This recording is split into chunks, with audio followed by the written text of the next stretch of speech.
Shalom. Hallelujah. प्यारे भाई बहनों, आज हम प्रभु को बहुत धन्यवाद देंगे इस खास समय के लिए।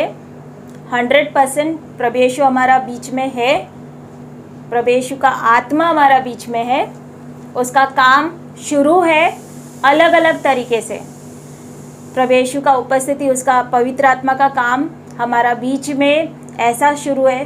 पवित्र आत्मा हमारा बीच में है, प्रभु यीशु है, किसी को समझाने के लिए, किसी को प्रोत्साहन करने के लिए, किसी को चेतावनी देने के लिए, किसी के अंदर समर्पण जगाने के लिए, पश्चाताप जगाने, अलग अलग रीति से पवित्र आत्मा तैयार है हमारा जीवन में, एक एक का जीवन में काम करने के लिए। हम तैयार है क्या? तो आइए हम सब मिलकर प्रार्थना करते हुए हम बोलेंगे, प्रभु यीशु हमारा जीवन में भी काम करो, मुझसे बातें करो। मैं खाली नहीं जाऊंगा, यहाँ से जाऊंगी। चेतावनी है तो मैं चेतावनी स्वीकार करूंगी। आपका डांट है, मैं वो आपका डांटी भी स्वीकार करूंगी। हम हमारा हृदय को तैयार करेंगे, सब मिलकर प्रार्थना करेंगे। हालेलुया। मैं बहुत धन्यवाद देती हूँ, आपके नाम का स्तुति करते यीशु राजा कि आप हमारा बीच में आकर प्रभु पवित्र आत्मा से भर के प्रभु इस जगह को, हमको, हमारा बीच में आप उपस्थित हो। वाकई में आप यहाँ पर आकर इस जगह को आशीर्वादित किया। मैं बहुत धन्यवाद देती हूँ, मैं धन्यवाद देती हूँ। सच में आप अद्भुत काम हमारा जीवन में करने वाले हो प्रभु। मैं धन्यवाद देती हूँ कि एक एक व्यक्ति के लिए प्रभु आपने प्रभु जी एक एक संदेश लाया है, आपकी बातें लाई है। किसी के लिए चेतावनी लाया, किसी के लिए प्रोत्साहन लाया है, किसी के लिए सच में समर्पण का आत्मा, पश्चाताप का आत्मा, किसी के लिए डांट। मैं बहुत धन्यवाद देती हूँ कि आपने हर एक के लिए कुछ लाए हो प्रभु, और हमारा हृदय खोले प्रभु आपके शब्द की ओर, आपके जीवन की बातों की ओर, आपका वाणी सुनने पाए प्रभु। हमारे आत्मिक कानों को, हमारे आत्मिक समझ को आज आप खोल देना, हमारा हृदय कठोर ना करे यीशु राजा। हमारा आगे का पूरा आराधना में आप हमारा ताबा लेना यीशु राजा, कि हमारा यहाँ आना व्यर्थ ना हो यीशु राजा। आप ऐसा करते हैं, इसलिए धन्यवाद। प्रार्थना यीशु मसीह के नाम से करते हैं, आमेन। जय मसीह की। हालेलुया। आज हम ये गीत गाने वाले, प्रभु हमको आत्मा से भर देना। प्यारे भाई बहनों, जैसे हम पिछले हफ्ते से सीख रहे हैं कि पवित्र आत्मा का बपतिस्मा, पवित्र प्रभु यीशु उसका आत्मा हमको देना चाहता है, भरना चाहता है, सामर्थ से भरना चाहता है। पर प्यारे भाई बहनों, मैं ये देख रही थी कि ये क्या चॉकलेट है हर एक किसी को दे देने के लिए, तुम भी लो, तुम भी लो, तुम भी लो। हम मांग रहे और दे दिया, लाइन में खड़े और हमको मिल रहा है, ऐसा नहीं है प्यारे भाई बहनों। जितना कष्ट प्रभु यीशु को पाप का क्षमा देने के लिए उठाना पड़ा ना, उतना ही अनुग्रह हमको देने के लिए पवित्र आत्मा के द्वारा क्रूस पे उनको बलिदान करना पड़ा। तो उतना ही गंभीरता हमारे अंदर होने दो प्यारे भाई बहनों, कि जो वाकई में यीशु को अपने जीवन का मालिक बनाने के लिए तैयार है, उसको अपना उसके साथ करार करने के लिए तैयार है, उसके साथ समर्पण करने के लिए तैयार है। प्रभु उन्हीं को उसका ये खास, उसका अंश, उसका आत्मा उनको देता है। तो ये दिल के साथ हम प्रभु का स्तुति करेंगे, ऐसे ही नहीं मांगेंगे पवित्र आत्मा हमको भर देना, दे देना। ये हृदय के साथ हम प्रभु का स्तुति करेंगे।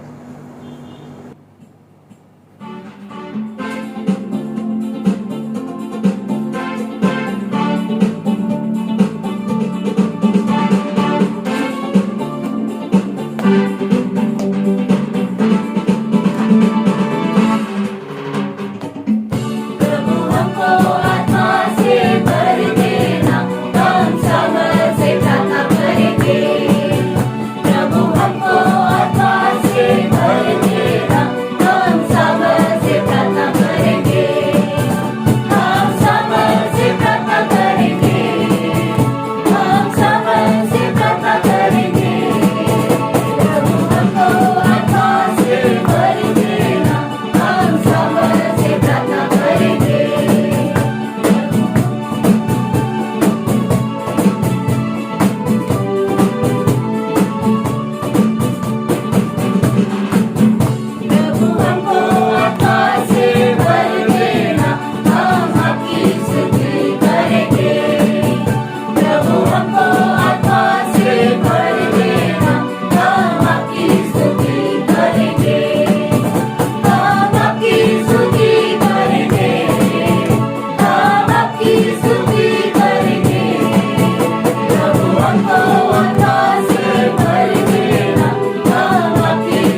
शालोम।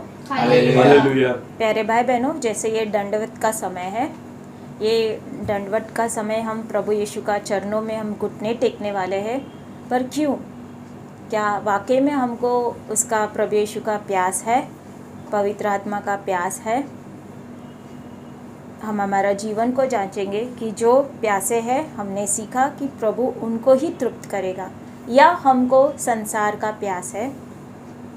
प्यारे भाई बहनों, यदि हमारे अंदर प्रभु यीशु के लिए प्यास है ना, प्रभु यीशु आज हमारा प्यास बुझाएगा, उसका प्रेम से भरेगा, पवित्र आत्मा के द्वारा, वचनों के द्वारा वो हमको तृप्त करेगा। प्यारे भाई बहनों, पर सिर्फ आज ही हमारा प्यास नहीं दिखाएंगे।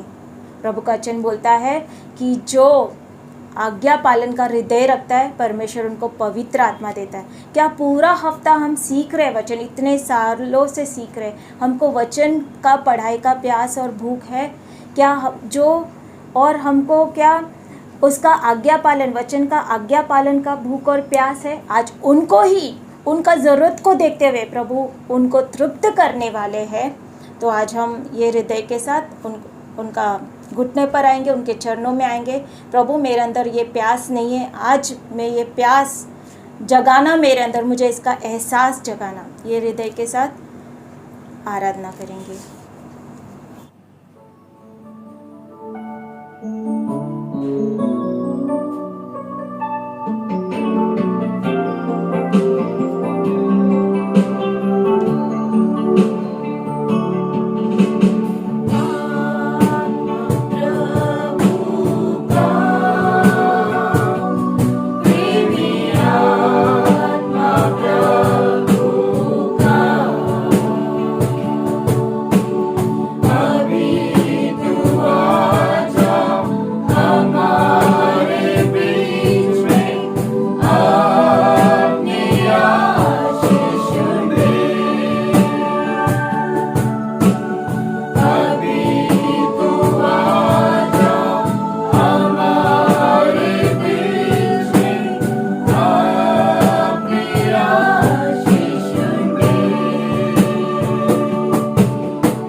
आइए हम सब मिलकर आज प्रार्थना करेंगे कि अभी तक हमारे अंदर ये प्यास ही नहीं था, हम आत्मा से भरे ही नहीं हैं, हम बंजर ज़मीन थे, रूखा सूखा ज़मीन थे और वहाँ पे कोई फल नहीं, हमारा जीवन में कोई फल नहीं, हमारा जीवन यीशु को भाया ही नहीं, हमारे अंदर यीशु का प्रेम ही नहीं है।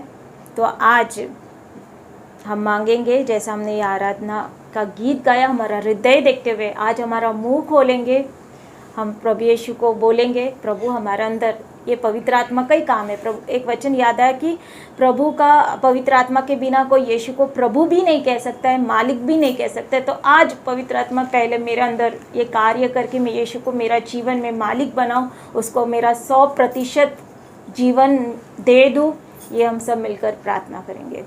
हालेलुया। मैं बहुत धन्यवाद देती हूँ आज का वचन के लिए, आज का ये गीतों के लिए। प्रभु मैं बहुत धन्यवाद देती हूँ, मैं धन्यवाद देती हूँ यीशु राजा, हमारा हृदय देख रहे हो प्रभु आप। प्रभु मैं मांगती हूँ कि आज पवित्र आत्मा ने हमारे अंदर आपके प्रति जो प्यास जगाया यीशु राजा, वो बुझाए नहीं प्रभु। मैं मांगती हूँ प्रभु कि सच में ये पवित्र आत्मा ही है जिसके बिना हम यीशु को प्रभु मालिक करके भी नहीं बोल सकते। प्रभु मांगते वो पवित्र आत्मा को दे प्रभु कि हम यीशु को अपने जीवन का मालिक बनाने पाए, आपके साथ शादी का करार का जीवन जीने पाए, करने पाए करार। ऐसा हमको करना प्रभु, ताकि आज आप हमको तृप्त करेंगे, हमको वाकई में ऊपर से वो आत्मा से भरेंगे यीशु राजा। आप ऐसा करते इसलिए धन्यवाद। हम कितना बातें खो रहे, क्या आशीष खो रहे प्रभु, हमको इसका एहसास देना यीशु राजा। आप ऐसा करते इसलिए धन्यवाद देते यीशु राजा। Thank and praise your name प्रभु यीशु। प्रार्थना यीशु मसीह के नाम से करते हैं, आमेन। खड़े हो जाएंगे। शालोम। भाई बहनों, आज हम ये सीखेंगे how to receive the holy spirit, पवित्र आत्मा को कैसा स्वीकार करना। और वचन पढ़ेंगे गलती 3:1-14। गलेशियंस 3:1-14, गलातियों 3:1-14 हम सब साथ में पढ़ेंगे।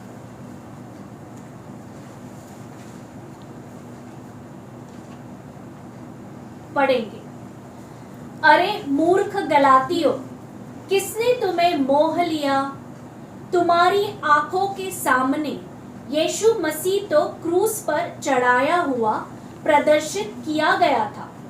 मैं तुमसे केवल इतना ही जानना चाहता हूँ कि तुमने आत्मा को क्यों नियम शास्त्र के कामों से पाया अथवा सुसमाचार को विश्वास सहित सुनने से?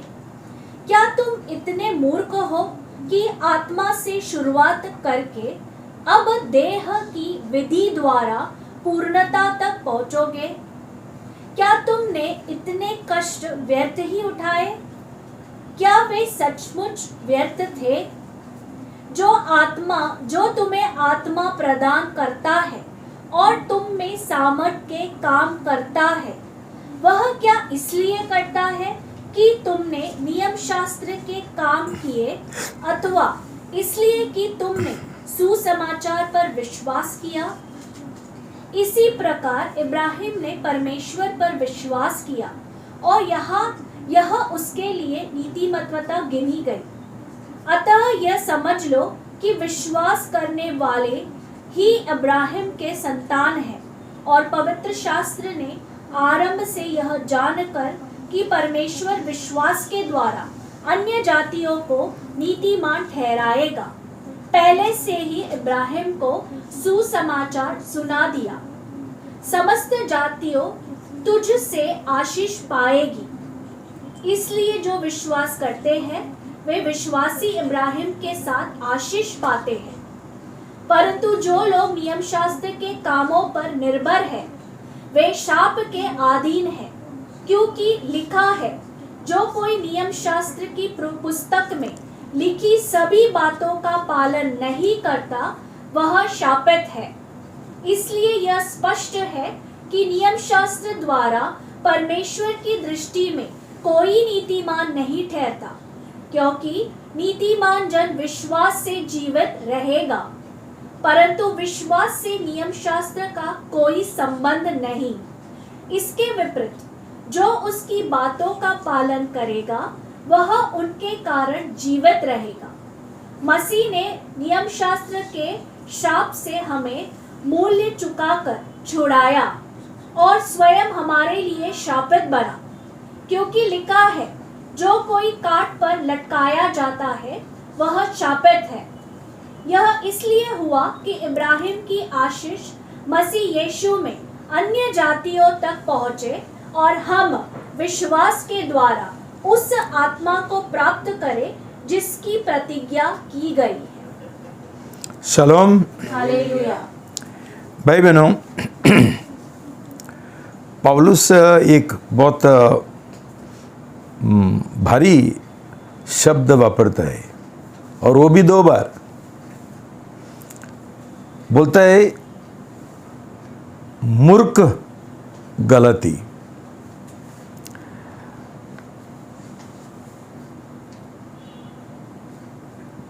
तीसरा पद में भी वापस बोलते हैं, मूर्ख हो गया क्या तू। भाई बहनों, हमारा चालू भाषा में हम मूर्ख नहीं बोलते हैं, हम पागल बोलते हैं। पागल हो गया क्या तू, तुम सब लोग पागल हो गए क्या। भाई बहनों, ऐसा ही पौलुस ने बोला होगा, क्यों मामला थोड़ा गंभीर है। गंभीर नहीं होता था वो ऐसा शब्द नहीं वापरता था। मतलब क्या है, क्यों गंभीर है। जब भी आत्मिक बातों में हम हमारा शारीरिक कर्मों के द्वारा हम कोई चीज पाना चाहते हैं, तभी प्रभु का वचन बोलता है हमारे ऊपर श्राप आ जाएगा। क्यों। परमेश्वर ने सब कुछ जो हमको दिया वो उसका अनुग्रह से दिया, विश्वास के द्वारा। ये मूल सिद्धांत है। ऐसा लगता है कि गलती लोग ये सब भूल गया। कैसा आरंभ में ये लोगों ने उद्धार पाया था और पवित्र आत्मा का बपतिस्मा कैसा पाया था। तो अनुग्रह से विश्वास के द्वारा ये सिद्धांत छोड़ के ये लोग एक नियम शास्त्रवाद, कानूनवाद का एक गलत सुसमाचार उसने अपनाया। देखो भाई बहनों, ये उनका लापरवाही थी। ये हमेशा ऐसा ही होता है। ये एक बहुत महत्वपूर्ण विषय है जिसमें शैतान सब लोगों को बहकाता है। आज शैतान ने बहुतेक कलीसियाओं को ये विषय के बारे में बहकाया। ये तुमको मैंने बार बार सिखाया। ग्रेस वर्सेस लॉ, मतलब अनुग्रह बनम विरुद्ध कानून, नियम शास्त्र। तो भाई बहनों, पौलुस का समय और पौलुस के बाद बहुत प्रेषित मरने के बाद ये जो गलती है, ये जो झूठ है, शैतान ने बहुतेक कलीसिया में घुसा दिया। आज ऐसा कलीसिया में अनुग्रह नहीं चलता है, नियम शास्त्र चलता है, कानून चलता है।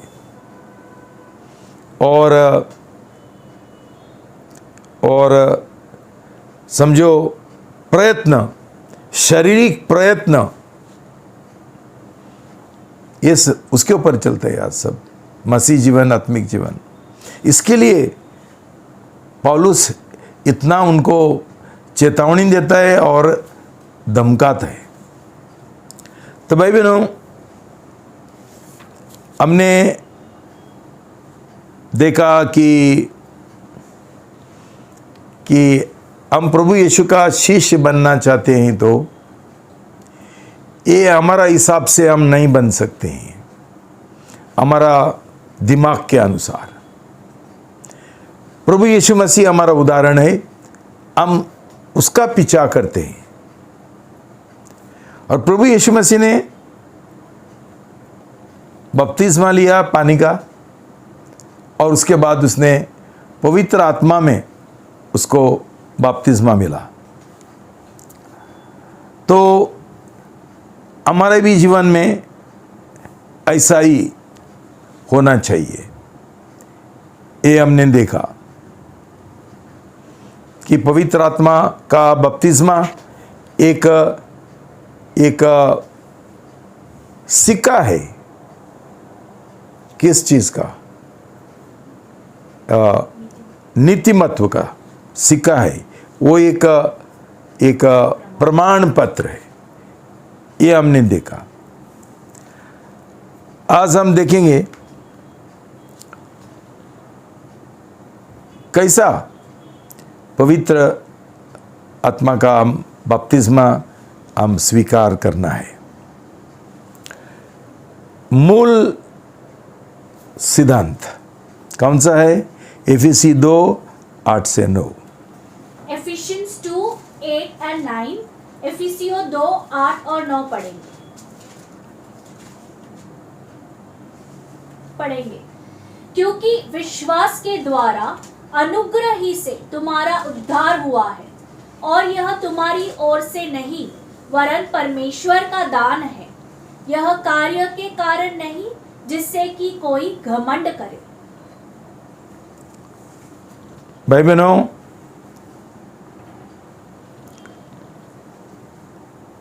अनुग्रह से, विश्वास के द्वारा,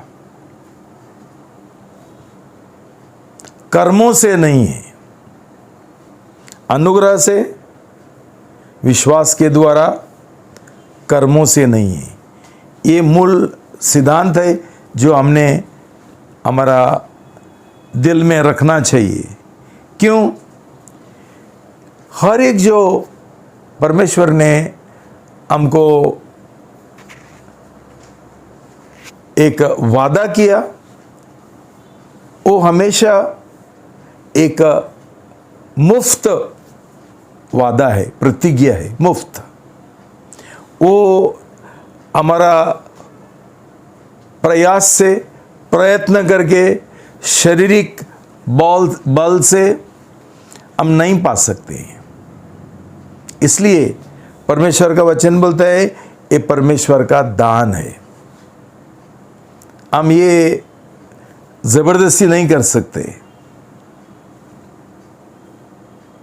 तो उद्धार होने दो और पवित्र आत्मा का बपतिस्मा होने दो। एक परमेश्वर का दान है हमारा लिए। रोमी 11:6, रोमन्स 11:6, रोमियो 11:6 पढ़ेंगे।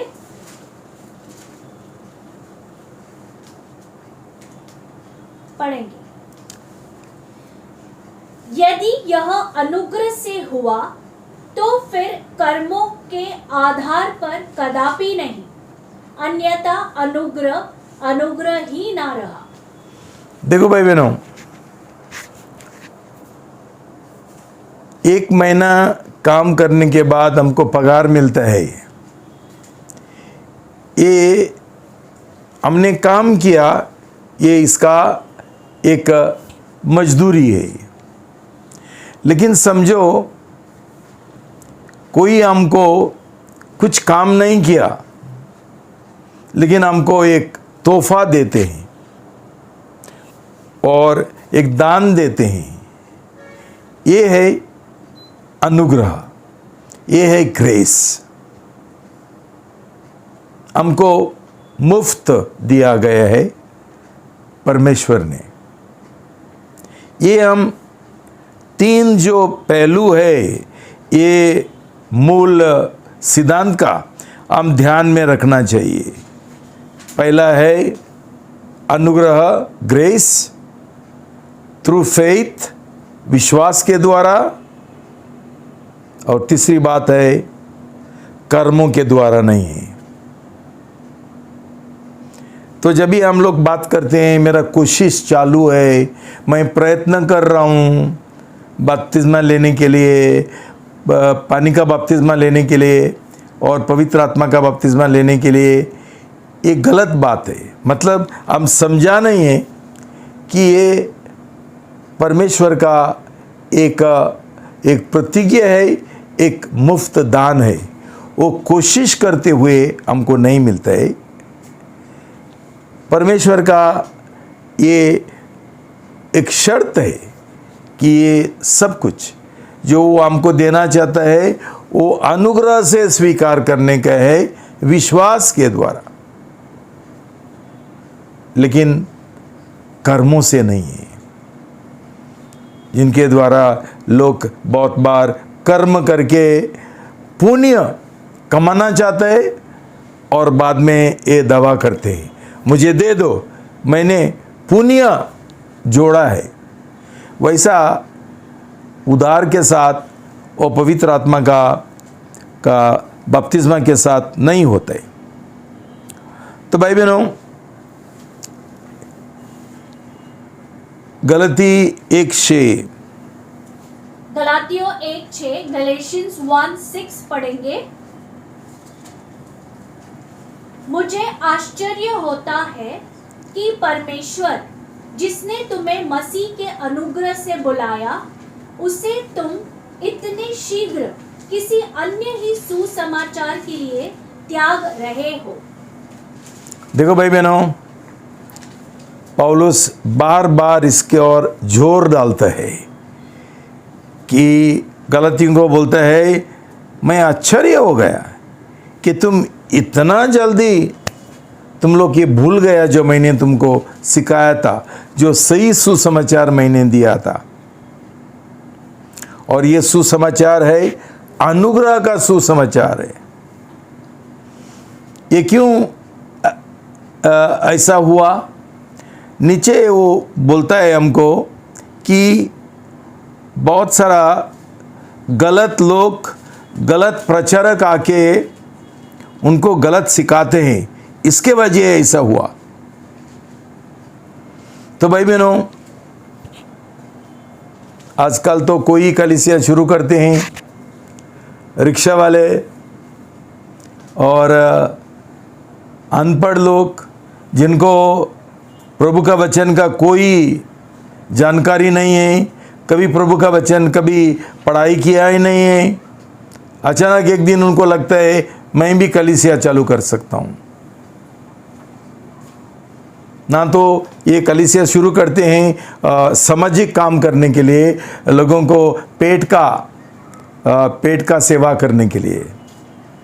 ये लोग नहीं मरना चाहिए अन्न के द्वारा, अन्न खाना के द्वारा नहीं मरना चाहिए, लेकिन नरक में जाएंगे तो चलेगा। तो भाई बहनों, ऐसा लोगों को जो अपरिपक्व है, जो कच्चा है, ये कच्चा लोग पास्टर बनते हैं और उनको अनुग्रह का सुसमाचार का मतलब क्या है उनको मालूम नहीं है। उनको मालूम नहीं, कभी सिखाए नहीं। तो ये लोग बोलता है मैं सुसमाचार प्रचार करता हूँ। सुसमाचार तो क्या सुसमाचार प्रचार करता है? पौलुस बोलता है तू कुछ अलग ही, ये लोग अलग ही, डिफरेंट गॉस्पेल, अलग सुसमाचार, अलग सुसमाचार, अलग यीशु, अलग बहुत सारा चीज बोला उसने जो विपरीत है, विरुद्ध है जो हमने तुमको प्रकट किया था। और ऐसा लोगों के ऊपर पौलुस एक श्राप डालता है। तो भाई बहनों, ये सब जो आज ये अड्डा पावभाजी का अड्डा शुरू किया है, जिनको ये कलीसिया बोलता है, ये श्रापित लोग है। उनको स्वतंत्र बनना चाहता है, किसी के नीचे नहीं रहना चाहता है। बोलता है ये एक नीचे रहेगा तो हम लोग गुलाम बनते हैं, कुछ नहीं जानते हैं, लेकिन कलीसिया चलाना चाहते हैं। ये गड़बड़ होता है। पहला इतना बड़ा कलीसिया होते थे, गलतियों का होने दो, एफेसियों का होने दो, तेसलोनिका का होने दो, कुरिन्थिया का होने दो, ये सब कलीसिया उधर आज टर्की जो बोलते हैं ना, एशिया माइनर, वहाँ चालू किया था। आज एक भी नहीं है, पूरा टर्की अभी मुसलमान है। क्यों? ये गड़बड़ हो गया। ये लोगों ने पौलुस के बाद अनुग्रह का, ग्रेस का सुसमाचार प्रचार नहीं किया। उल्टा ये लोगों ने कानून का, न्याय शास्त्र का, शरीर का कामों का सुसमाचार प्रचार किया। और ऐसा प्रचार करेंगे तो भाई बहनों, हमारा आत्मिक जीवन पूरा खराब हो जाएगा और भ्रष्ट हो जाएगा, नष्ट हो जाएगा। दूसरी बात जो पौलुस बोलता है कि ये गलती 2 और 3,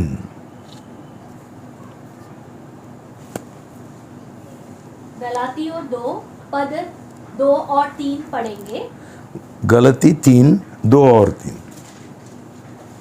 गलेशियंस 3, 2 and 3, गलातियों 3, 2 और 3 पढ़ेंगे।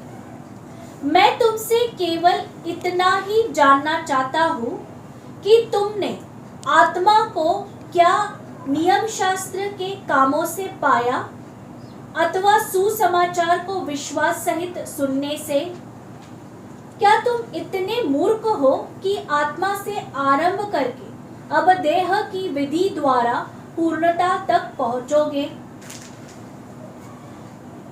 पवित्र आत्मा से शुरू किया, अभी शरीर का शक्ति से चल रहे, आगे बढ़ना चाहते हैं। ये समझना बहुत जरूरी है भाई बहनों।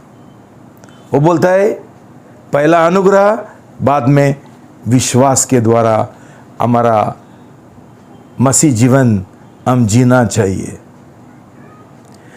तीसरा हमको चेतावनी देता है, गलती 3, 6 से 9।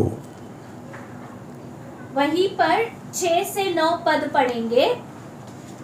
इसी प्रकार इब्राहिम ने परमेश्वर पर विश्वास किया और यह उसके लिए नीतिमत्वता गिनी गई। अतः ये समझ लो कि विश्वास करने वाले ही इब्राहिम के संतान हैं। और पवित्र शास्त्र ने आरंभ से यह जानकर कि परमेश्वर विश्वास के द्वारा अन्य जातियों को नीतिमान ठहराएगा, पहले से ही इब्राहिम को सुसमाचार सुना दिया। समस्त जातियां तुझ में से आशीष पाएगी। इसलिए जो विश्वास करते हैं वे विश्वासी इब्राहिम के साथ आशीष पाते हैं। शलोम। हालेलुया। भाई बहनों, ये विश्वास हमारे अंदर कैसा पैदा होता है? जैसा अब्राहम का जीवन में हुआ। अब्राहम का खासियत क्या है? अब्राहम का खासियत ये है कि उसने परमेश्वर के साथ करार किया। करार का उसने मन्नत किया और परमेश्वर और अब्राहम के साथ ये करार होने के बाद उसके अंदर एक विश्वास आ गया। भाई बहनों, विश्वास ऐसा ही पैदा नहीं होता है। विश्वास परमेश्वर का रेमा जब भी हम सुनते हैं तभी हमारे अंदर विश्वास पैदा होता है। क्यों? ये रेमा के द्वारा हम परमेश्वर के साथ एक करार बनाने के लिए तैयार है। देखो भाई बहनों, तुमको मैंने बोला कि ये मुलाकात जो है वो बहुत महत्वपूर्ण कदम है। हमारा उसके साथ, परमेश्वर के साथ मुलाकात होने के बाद जब भी परमेश्वर हमसे रेमा के द्वारा बात करता है, हमारा अंदर विश्वास पैदा होता है और ये विश्वास के द्वारा हमारा उस समय एक करार का मन्नत करते हैं कि अभी हम प्रभु यीशु के ऊपर विश्वास करेंगे, प्रभु यीशु को हमारा मालिक बनाएंगे, हम प्रभु यीशु को हमारा बादशाह बनाएंगे, प्रभु बनाएंगे और उसके ऊपर ही, उसका वचन के अनुसार ही हम चलेंगे। तो भाई बहनों, बहुत बार हम ये नहीं समझते है कि विश्वास हमारे अंदर पैदा होने के लिए हमको परमेश्वर का रेमा का जरूरी है। जो रेमा हमको कभी मिलता है जब भी हमारा मुलाकात होता है, परमेश्वर हमसे बात करता है और तभी हम ये करार करने के लिए तैयार है और हमारा रिश्ता परमेश्वर के साथ एक करार का रिश्ता बनता है। मुझे ये समर्पण का जो शब्द है इतना अच्छा नहीं लगता है, क्यों लोगों को कठिन लगता है समर्पण कैसा करना, लेकिन करार कैसा करना उनको समझता है। क्यों? सब लोग करार करते हैं, शादी का करार। अब सोच लो भाई बहनों, शादी का करार का पहले कौन सा ही लड़की को वो लड़का के और कोई विश्वास नहीं है और लड़का को लड़की के और विश्वास नहीं है, लेकिन जब भी उनका करार होता है शादी का, तभी एक दूसरे के ओर आपस पूरा विश्वास रखते हैं, उनका विश्वास का एक रिश्ता शुरू होता है। तो भाई बहनों, हमारा जो वो कदम है 100% विश्वास और प्रेम का समर्पण जो हम बोलता है, वो एक्चुअली करार है। भाई बहनों, आज सब लोगों को करार करने के लिए बहुत कठिन लगता है। शादी का करार करने के लिए भागते हैं, लेकिन परमेश्वर के साथ करार करने के लिए पीछे हटते हैं। इसलिए उनके अंदर कोई प्रेम का और विश्वास का रिश्ता नहीं होता है। कैसा मसीह जीवन जिएंगे?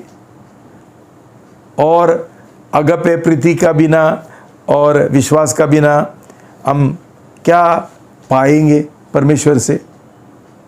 तो ये 3 चीज़ ध्यान में रखो कि हम हर एक आशीष और एक प्रतिज्ञा हम अनुग्रह से, विश्वास के द्वारा, ये विश्वास करार का विश्वास है और कर्मों से नहीं है। By grace through covenant, faith and love relationship. Covenant, faith and love relationship. भाई बहनों, अब देखो, ऐसा करार करो प्रभु के साथ जैसा तुम शादी का समय करते हैं। शादी का करार हम इतना गंभीरता से करते हैं। हम नहीं चाहते हमारा शादी टूटे, लेकिन प्रभु यीशु के साथ हमारा शादी क्यों टूटता है?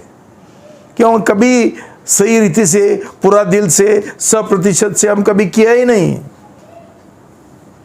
बाद में ये कलीसिया छोड़ो, वो कलीसिया छोड़ो, वो कलीसिया में जाता है। क्यों? मूल से, आरंभ से कभी करार किया ही नहीं। ऐसा लोगों का उद्धार हुआ ही नहीं, नया जन्म हुआ ही नहीं। तो बाद में ये लोग इधर से उधर, उधर से उधर, ताकि उनका एक ही उद्देश्य है, मैं मेरा इच्छा के अनुसार जीना चाहता हूँ, मुझे कोई कुछ बोलेगा नहीं। भाई बहनों, हमारा मसीह जीवन शुरू हुआ ही नहीं और ऐसा लोगों को उद्धार भी नहीं मिलता है और पवित्र आत्मा में बपतिस्मा, विसर्जन भी नहीं मिलते, कुछ नहीं मिलते।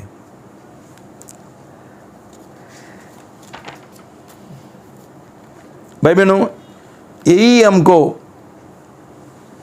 पौलुस चेतावनी देता है कि ये 2 चीज हम मिक्स नहीं कर सकते हैं, इसका मिलावट नहीं कर सकते हैं। ग्रेस, अनुग्रह और कर्म, और नियम शास्त्र, ये दो अलग है। जिधर अनुग्रह है उधर कर्म नहीं है, उधर कर्म है उधर अनुग्रह नहीं है। भाई बहनों, और एक मुद्दा है एक्ट्स 5:32। प्रेषितों के काम 5:32 एक्ट्स 5:32 पढ़ेंगे।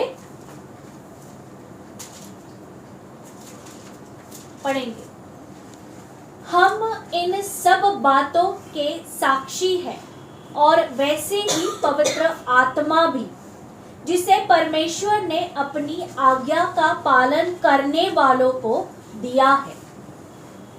देखो भाई बहनों, पौलुस विश्वास की ओर जोर डालता है, पेत्रोस आज्ञा पालन की ओर जोर डालता है। हम ये समझना चाहिए कि विश्वास और आज्ञा पालन दो ही जुड़ा हुआ बातें हैं, दोनों जुड़ा हुआ है। रोमी 1:5। रोमन्स 1:5, रोमियो 1:5 पढ़ेंगे।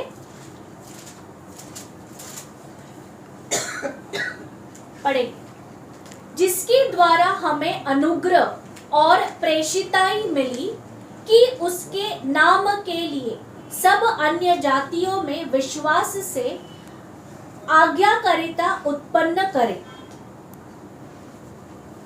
Read in English. English says, through whom we have received grace and apostleship to bring about the obedience of faith among all the Gentiles for his name's sake.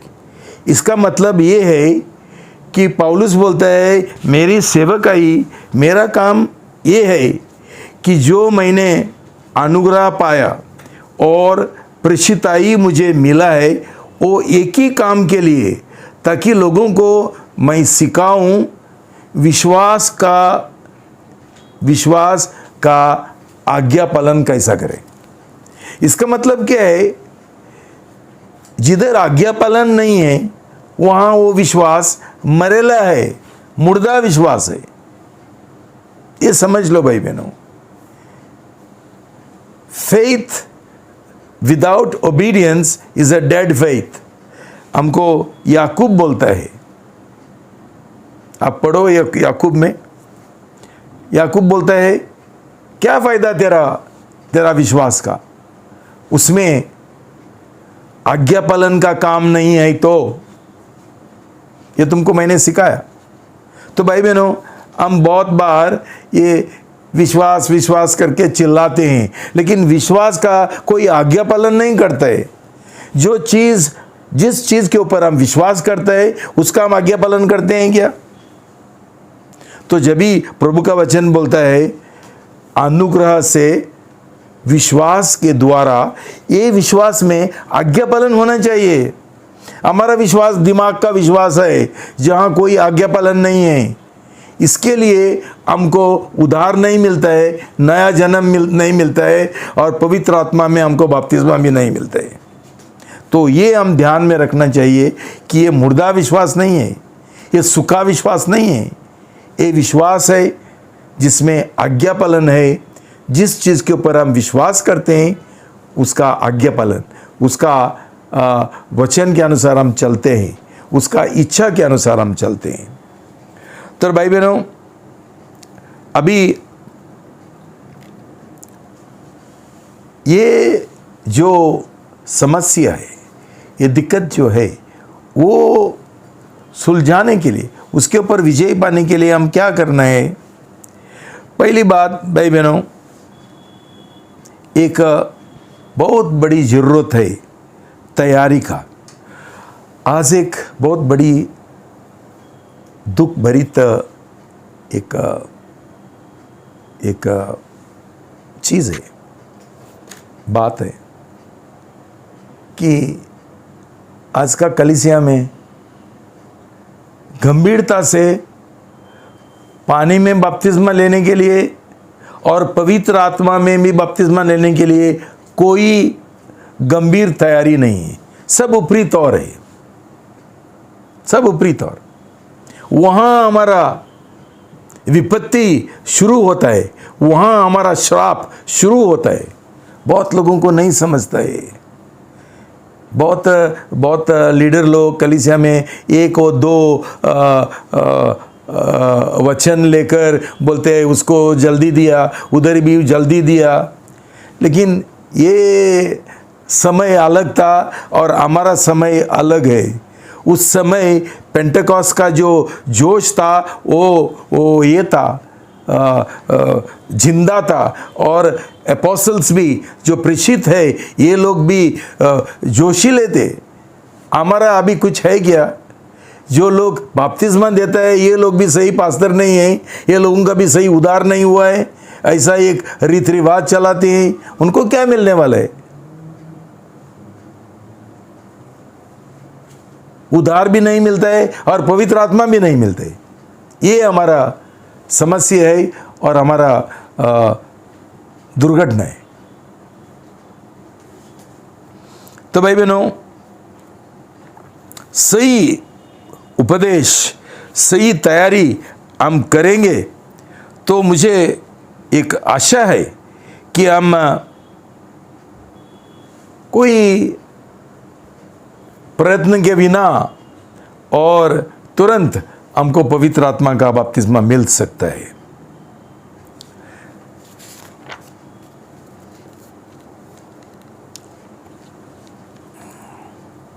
तो ये पहला जो पौलुस ने हमको सिखाया, सही सुसमाचार का पहला जो दर्शन है कि हमारा जो उद्धार का काम है वो पानी का बपतिस्मा होने दो और पवित्र आत्मा का बपतिस्मा होने दो। ये अनुग्रह के द्वारा और आज्ञाकारी विश्वास के द्वारा, कर्मों के द्वारा नहीं होना चाहिए।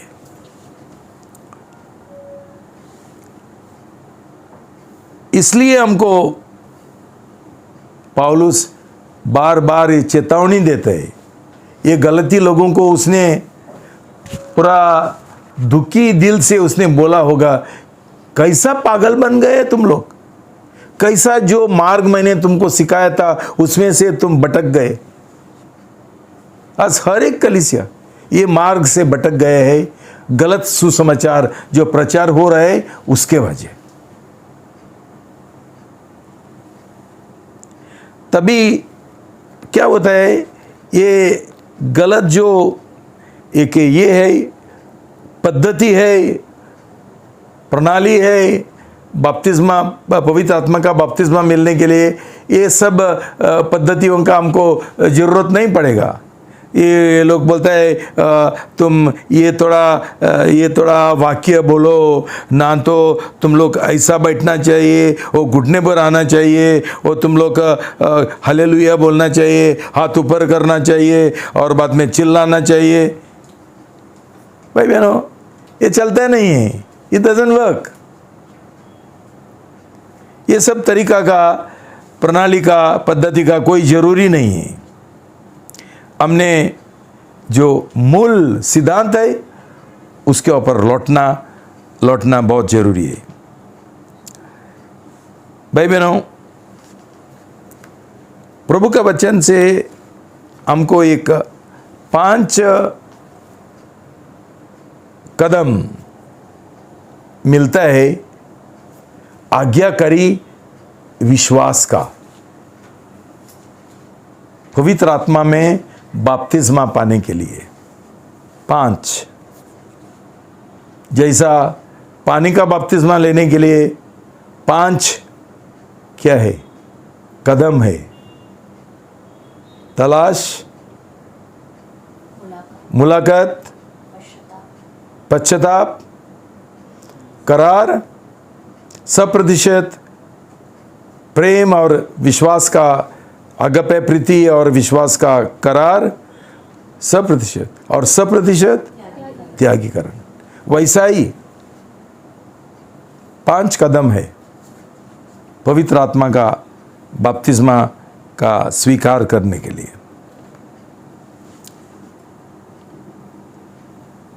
पहला है पानी में बपतिस्मा,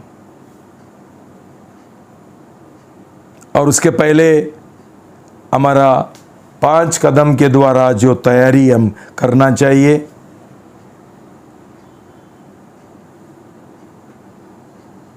ये एक सामान्य तरीका है। मतलब सामान्य तरीके से पानी में बपतिस्मा मिलने के बाद ही हमको पवित्र आत्मा का, वो पवित्र आत्मा में हमको डुबाया जाता है। लेकिन हमारा परमेश्वर एक अनुग्रहकारी परमेश्वर है। वो खास कारण के लिए और अलग अलग परिस्थिति में कई लोगों को पानी का बपतिस्मा मिलने से पहले ही भी वो पवित्र आत्मा में बपतिस्मा दे सकता है और अन्य भाषा का दान भी उनको मिल सकता है। ऐसा कभी हुआ एक्ट्स 10:44-48। प्रेषितों का काम 10:44 से 48 तक पढ़ेंगे।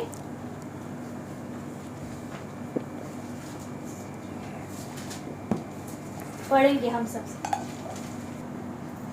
पढ़ेंगे।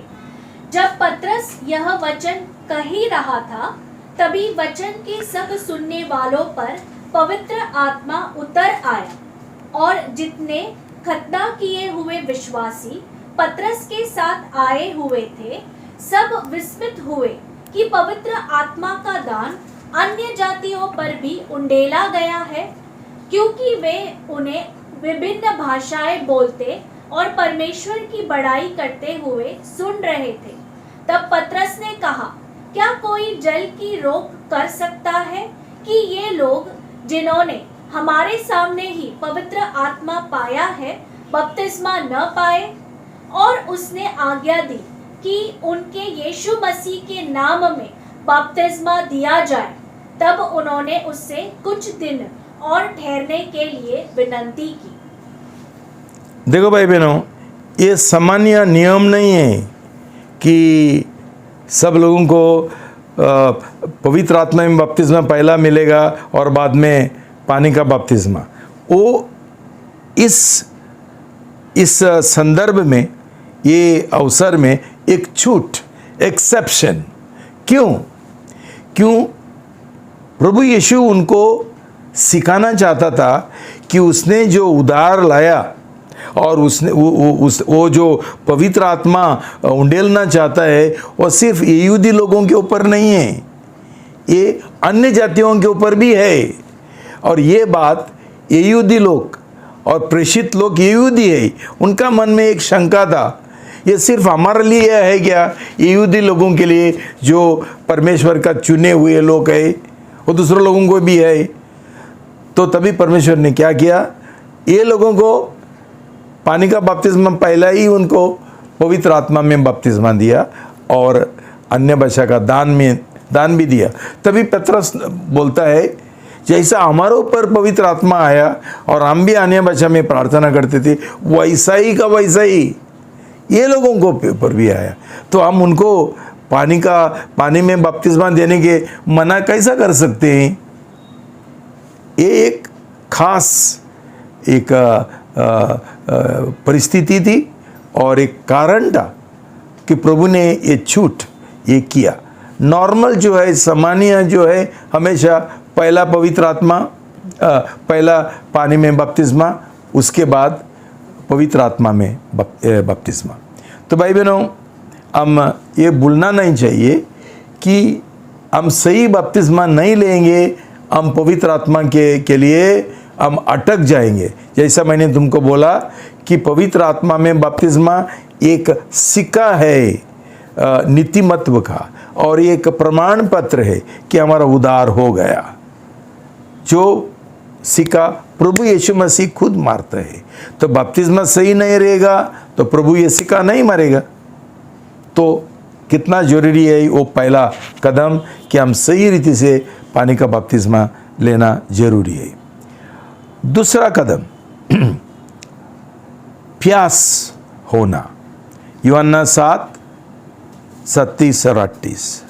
जॉन 7:37 and 38, यूहन्ना 7:37 और 38 पढ़ेंगे। पर्व के अंतिम दिन, जो मुख्य दिन था, यीशु खड़ा हुआ और पुकार कर कहने लगा, यदि कोई प्यासा हो तो मेरे पास आए और पिए। जो मुझ पर विश्वास करता है, जैसे कि पवित्र शास्त्र में कहा गया है, उसके हृदय में से जीवन के जल की नदियां बह निकलेगी। देखो भाई बहनों, ये एक महत्वपूर्ण शर्त है पवित्र आत्मा स्वीकार करने का, कि किसी को ही एक भूख प्यास होना चाहिए पवित्र आत्मा पाने के लिए। क्यों? पवित्र आत्मा एक बहुत बेमूल्य महत्वपूर्ण दान है। एक्चुअली यूनानी भाषा में उसको एक खास शब्द है, उसको बोला जाता है दोरेया। दोरेया मतलब एक बेमूल्य तोहफा, बेमूल्य दोरेया। यूनानी भाषा में ये लोगों ने एक अलग ही नाम रखा पवित्र आत्मा को, कि ये परमेश्वर का दोरेय है। और जो पवित्र आत्मा का दान है, उसका यूनानी भाषा में बोलते हैं करिश्माता। करिश्मा, करिश्मा और करिश्माता। करिश्मा एक दान, करिश्माता अनेक दान। तो भाई बहनों, परमेश्वर का ये बहुत बेमूल्य दान है हमारे लिए, दोरेया।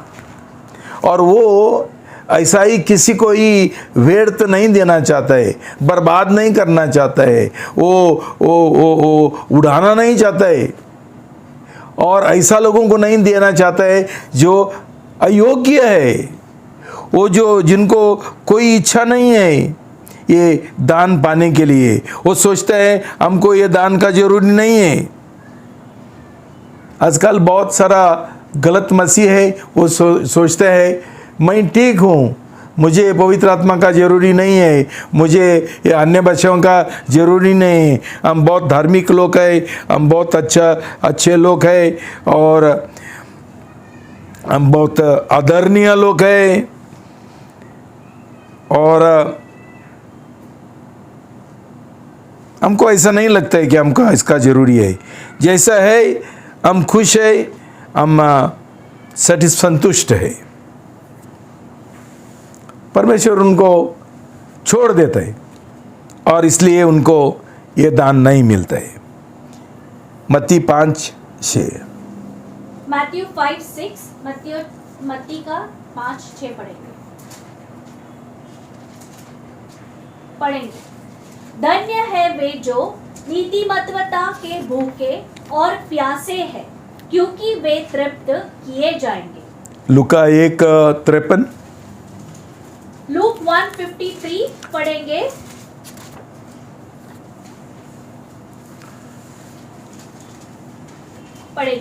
उसने भूखों को तो अच्छी अच्छी वस्तुओं से तृप्त कर दिया और धनवानों को खाली हाथ निकाल दिया। इसका मतलब क्या है भाई बहनों? इसका मतलब ये है कि जिसको हम स्वीकार करना बोलते हैं, वो प्रभु का शब्दों में प्यास लगना है। इसका मतलब क्या है? प्रभु का वचन बोलता है जिनके अंदर भूख और प्यास नहीं है, ये लोगों को ये मिलेगा नहीं। ये लोगों को प्रभु ऐसा ही छोड़ देगा कि उनके अंदर कोई भूख और प्यास नहीं है। भाई बहनों, हम किसको ये देते हैं पानी पीने के लिए? जो लोगों को प्यास लगा, ये लोग बोलते हैं मुझे पानी दो। प्यास नहीं लगा तो ये पानी क्यों पिएंगे? उनको ज़बरदस्ती कोई पिला सकता है क्या? तो हम ये समझना बहुत ज़रूरी है कि हमारा अंदर पवित्र आत्मा में बपतिस्मा पाना पाने के लिए कोई प्यास है क्या? सब लोग बोलता है मुझे बपतिस्मा कभी मिलेगा। आपने कभी सुना है क्या मुझे पवित्र आत्मा में बपतिस्मा कभी मिलेगा? उनको कोई इंटरेस्ट ही नहीं है। ये लोग पवित्र आत्मा का जो बपतिस्मा है उनके बारे में कुछ जानते ही नहीं, और उनका पूरा कोई ये पूरा दुर्लक्ष्य है, कोई इंटरेस्ट नहीं है। क्यों? कि ये लोग अभी तक समझा नहीं है कि जब भी हमको पानी का बपतिस्मा में हमको नया जीवन मिलता है, पवित्र आत्मा में जब भी हमको बपतिस्मा मिलता है, ये नया जीवन जीने के लिए हमको समर्थ मिलता है। कौन मूर्ख है जो नया जन्म पाना चाहता है लेकिन ये नया जन्म पाने के लिए उसके पास कोई शक्ति नहीं है? मूर्ख है ना ये लोग, लेकिन ये लोगों को समझा नहीं। तो पानी का बपतिस्मा भी वैसा ही हल्का रूप से लेता है, और पवित्र आत्मा का बपतिस्मा मिला वो नहीं मिला तो चलेगा। बोलता है प्रभु को देने का है तो देने दो। वो सोचता है कि ये बहुत ज़रूरी है तो प्रभु देगा। लेकिन तीसरा कदम है कि प्रभु बिना मांग के पवित्र आत्मा नहीं देता है, कोई आशीष नहीं देता है। मांगना बहुत जरूरी है। लूका 11:9-13। लूक 11:9-13, लूका 11:9-13 पढ़ेंगे। मैं तुमसे कहता हूँ, मांगो तो तुम्हें दिया जाएगा, ढूंढो तो तुम पाओगे, खटखटाओ तो तुम्हारे लिए खोला जाएगा। क्योंकि जो कोई मांगता है उसे मिलता है, और जो ढूंढता है वह पाता है, और जो खटखटाता है उसके लिए खोला जाएगा। तुम में से कौन ऐसा पिता होगा कि जब उसका पुत्र रोटी मांगे तो वह उसे पत्थर दे, या मछली मांगे तो मछली के बदले उसे सांप दे, या अंडा मांगे तो उसे बिच्छू दे? अतः जब तुम बुरे होकर अपने बच्चों को अच्छी वस्तुएं देना जानते हो, तो तुम्हारा स्वर्गीय पिता उनको जो उससे मांगते हैं पवित्र आत्मा क्यों न देगा? पवित्र आत्मा क्यों नहीं देगा? मतलब मांगना ये स्वाभाविक है। जिसको प्यास लगा है, भूख लगा है, तुमने देखा है भिखारी कैसा आता है, कुछ तो दे दो, कुछ तो दे दो। भूख लगा, सुबह से कुछ खाया नहीं, सुबह से कुछ पिया नहीं, थोड़ा पानी दो। भाई बहन हम क्यों नहीं मांगेंगे? हमको भूख और प्यास लगा तो भाई बहनों आज का मसीह लोगों का यही दशा है क्या? ये हालत है। उनको मांगते हैं क्या? उनको लगता है कि जब तक हम मांगेंगे नहीं और ढूंढेंगे नहीं, तलाश नहीं करेंगे, हमको नहीं मिलेगा। हमको भूख लगा, हम किधर भी जाके देखेंगे, इधर रेस्टोरेंट किधर है, इधर किधर है, कुछ खाना बड़ा है कि चाहे कुछ है, कुछ खाने को मिलेगा पीने के लिए। अरे पानी किधर मिलता है? बहुत बार हमको ये होता है ऐसा, जब भी हम गाड़ी में जाते हैं पानी नहीं है तो हम देखते हैं किधर मिलेगा, किधर मिलेगा। तो भाई बहनों हम ढूंढते हैं और मांगते हैं, खरीद लेते हैं। तो ये बहुत महत्वपूर्ण है भाई बहनों कि हम हल्का रूप से मांगना नहीं चाहिए। प्रभु को चाहिए तो देगा, हमको क्या करने गए। ये हल्का रूप से परमेश्वर हमारा दिल देखता है, हमारा रवैया, दिल का रवैया देखता है, तभी परमेश्वर हमको देगा। भाई बहनों हर एक जो कदम है आपको लागू करो और देखो। इस समय जो लोग बोलता है मेरा नया जन्म हुआ, मेरा उद्धार हुआ, पवित्र आत्मा का क्या है? मिला है क्या? कुछ प्यास और भूख है हमारे अंदर?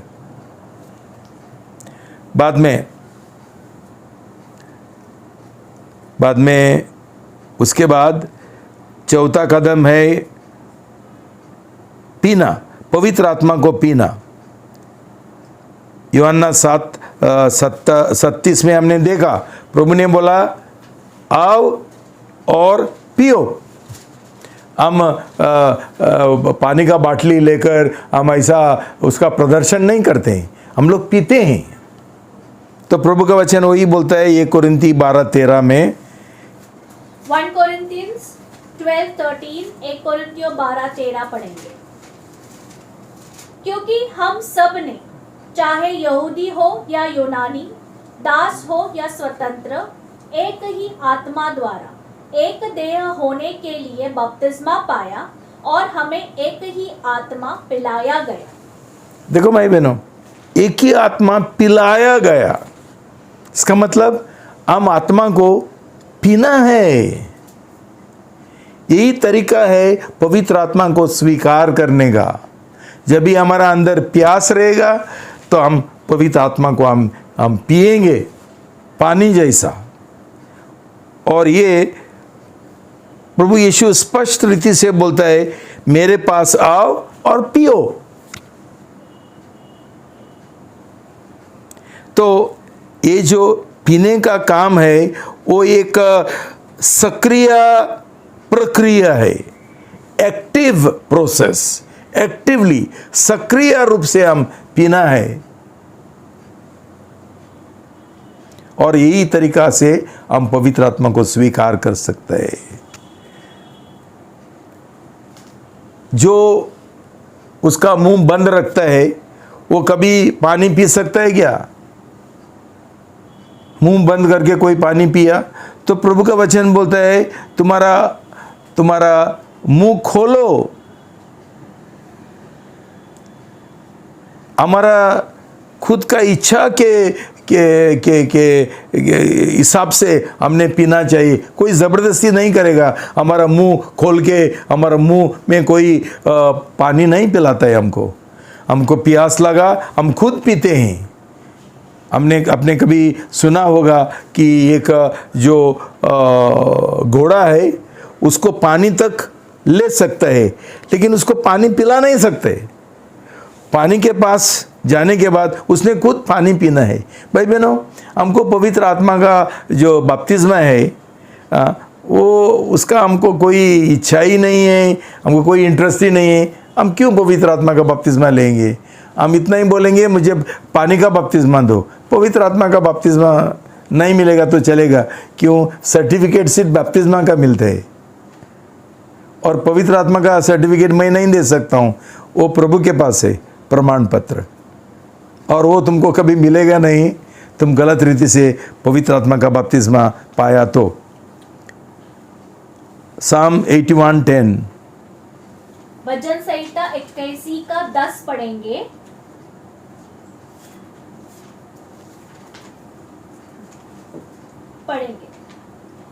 मैं ही तेरा परमेश्वर यहोवा हूँ, जो तुझे मिस्र देश से निकाल लाया। तू अपना मुंह पूरा खोल और मैं उसे भर दूंगा। तो प्रभु हमको स्पष्ट रीति से बोलता है, तुम पहला मुंह खोल, बाद में मैं तेरे को पिलाएगा, मैं भर देगा तेरा मुंह। भाई बहनों, ये तरीका है पवित्र आत्मा को स्वीकार करने के लिए। और हम हमारा मुंह खोलेंगे नहीं तो प्रभु हमको भरेगा नहीं। 5वां कदम है आत्मसमर्पण और स्वयं अर्पण। पढ़ेंगे रोमी 6:13, रोमन 6:13, रोमी 6:13 पढ़ेंगे।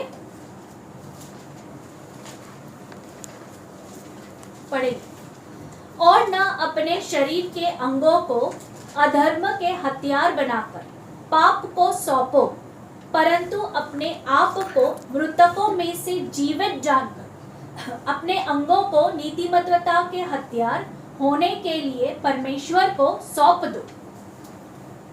देखो भाई बहनों, ये आत्मसमर्पण और स्वयं अर्पण दो उसमें एक चरण है, अवस्था है। पहला है कि हम खुद का, हमारा खुद का इच्छा का हम आत्मसमर्पण करते हैं। ये पहला समर्पण है। लेकिन पौलुस और एक समर्पण का बात करता है जिसको बोला जाता है हमारा शारीरिक अंग। पहला जो है वो हमारा इच्छा का आत्मसमर्पण और स्वयं अर्पण। दूसरा है हमारा जो शारीरिक अंग है उसका ही भी समर्पण करना चाहिए। हमको पवित्र आत्मा का बपतिस्मा चाहिए। तो इसका मतलब क्या है? ये क्यों ऐसा है? क्यों जब भी हमको एक आज्ञाकारी मन और दिल नहीं है, हम हमारा इच्छा के अनुसार जीना चाहते हैं, परमेश्वर का इच्छा के अनुसार नहीं जीना चाहते हैं, और हमको स्वर्गीय का कोई मदद नहीं चाहिए, कोई अनुग्रह नहीं चाहिए, कोई शक्ति नहीं चाहिए, तो पवित्र आत्मा का बपतिस्मा हमको क्यों मिलेगा? परमेश्वर हमको पवित्र आत्मा क्यों देगा? जब भी हम समझते हैं कि हमारा इच्छा के अनुसार जीना ये हराम है, ये गलत है, ये पाप है, और हम परमेश्वर का इच्छा के अनुसार जीना चाहते हैं, तभी हमको पवित्र आत्मा का शक्ति का जरूरी है। और हम मांगेंगे, हम तैयार हो जाएंगे, प्रभु मैं मेरा इच्छा का समर्पण करता हूँ, आत्मसमर्पण करता हूँ, आपका इच्छा के अनुसार मैं जीना चाहता हूँ। तभी परमेश्वर प्रभु यीशु हमको उसका पवित्र आत्मा देगा और हमको मदद करेगा। जिधर हमारे पास नहीं होता है कुछ करने के लिए, प्रभु हमको इच्छाएं भी देगा और करने के लिए शक्ति भी देगा। प्रभु का वचन बोलता है एफिसी में कि परमेश्वर हमारे अंदर ही इज एट वर्क, वो काम पर लगा हुआ है, both to will and to do. हमारा इच्छाएं भी हमको करने के लिए मदद करता है और इच्छा के अनुसार जीने के लिए भी हमको मदद करता है, both to will and to do. मेरा हमेशा ये प्रार्थना होता है सुबह, पवित्र आत्मा धन्यवाद, मुझे मदद करो। आप पूरा रात भर मेरे अंदर काम कर रहा था, मैं आपको बहुत आभारी हूँ। क्यों? ताकि मैं प्रभु का, परमेश्वर का इच्छा के अनुसार, परमेश्वर का इच्छा मेरा इच्छा हो और ये इच्छा के अनुसार मैं चलूँ। ये पवित्रकरण का एक काम है जो पवित्र आत्मा करता है। यही काम करने के लिए हमको पवित्र आत्मा का बपतिस्मा चाहिए। पवित्र आत्मा का बपतिस्मा हमारे पास नहीं रहेगा, पवित्र आत्मा नहीं रहेगा, तो हम ये पवित्रकरण का काम कैसा करेंगे? कैसा हम पवित्र बनेंगे? ये काम पवित्र आत्मा का है। तो भाई बहनों, ये बहुत गंभीर बात है। और उसके बाद पौलुस बोलता है कि तुम्हारा जो शारीरिक अंग है उनका भी समर्पण करो। देखो भाई बहनों, पवित्र आत्मा हमारे अंदर आके वो हमारा हर एक जो अंग है उसका कब्जा लेना चाहता है, कंट्रोल, नियंत्रण करना चाहता है। और सबसे महत्वपूर्ण जो अंग है हमारा, महत्वपूर्ण कड़क, ये है हमारा जीव। याकूब 3:5-12। जेम्स 3:5-12, याकूब 3:5-12 पढ़ेंगे। वैसे ही जीभ भी, यद्यपि शरीर का एक छोटा सा अंग है, फिर भी बड़ी बड़ी डींगे मारती है। देखो, एक छोटी सी चिंगारी कितने बड़े वन में आग लगा देती है। और जीभ भी एक अग्नि अर्थात अधर्म का एक लोक है। हमारे अंगों में स्थिति या जीभ से शरीर को कलंकित करती और हमारे जीवन की गति में आग लगा देती है और नरक की अग्नि में जलती रहती है। क्योंकि प्रत्येक जाति के पशु पक्षी, रेंगने वाले जंतु और समुद्र जीव पाले जा सकते हैं तथा मानव जाति द्वारा वश में किए गए हैं, पर जीभ को कोई भी वश में नहीं कर सकता। यह एक ऐसी बुराई है जो कभी शांत नहीं रहती तथा प्राणनाशक विष से भरी है। इसी से हम अपने प्रभु और पिता की स्तुति करते हैं और इसी से हम मनुष्य को शाप देते हैं। जो परमेश्वर की समानता में बनाए गए हैं। एक ही मुंह से आशीर्वाद और शाप दोनों ही निकालते हैं। हे मेरे भाइयों, ऐसा नहीं होना चाहिए, क्योंकि क्या सोते के एक मुंह से मीठा और खारा जल दोनों ही निकलता है। हे मेरे भाइयों, क्या अंजीर के वृक्ष में जैतून या अंगूर के लतों में अंजीर लगा सकते हैं? वैसे ही खारे सोते से मीठा जल नहीं निकल सकता। शलोम। हालेलुया। भाई बहनों, ये वचन का अर्थ क्या है? ध्यान से सुनो। एक ही है कि हमारे अंदर बहुत सारा शारीरिक अंग है, लेकिन परमेश्वर का नज़र में जीभ सबसे महत्वपूर्ण अंग है। इसलिए पवित्र आत्मा हमारा पूरा अंग का नियंत्रण करना चाहता है। सब हमारा जो देह है और उसका अंग है, उसका नियंत्रण करना चाहता है। शुरुआत किधर होता है? जीभ। इसलिए पेंतेकोस्त का दिन क्या हो गया? आग का जिबे आकर उनके ऊपर उतरा। भाई बहनों, वैसा ही जब भी हमको सही पवित्र आत्मा में बपतिस्मा मिलेगा, ये हम शायद देखेंगे नहीं, लेकिन पवित्र आत्मा का आग का जीभ हमारा जीभ के ऊपर आएगा। पहला अन्य भाषा में प्रार्थना करने के लिए और बाद में वो नियंत्रण में रखने के लिए। भाई बहनों, आपने देखा है क्या? आज का जो मसीह है जो बोलता है नया जन्म पाया, उद्धार हुआ, क्या क्या गाली देते हैं ये लोग। मैंने देखा उनका गुस्सा आने के बाद कुछ कुछ बोलते हैं और बाद में सुसमाचार प्रचार करने के लिए जाएंगे। क्या बहस करते हैं, क्या उनको गुस्सा आता है, और उनका जो जीभ है उसमें कोई नियंत्रण नहीं है।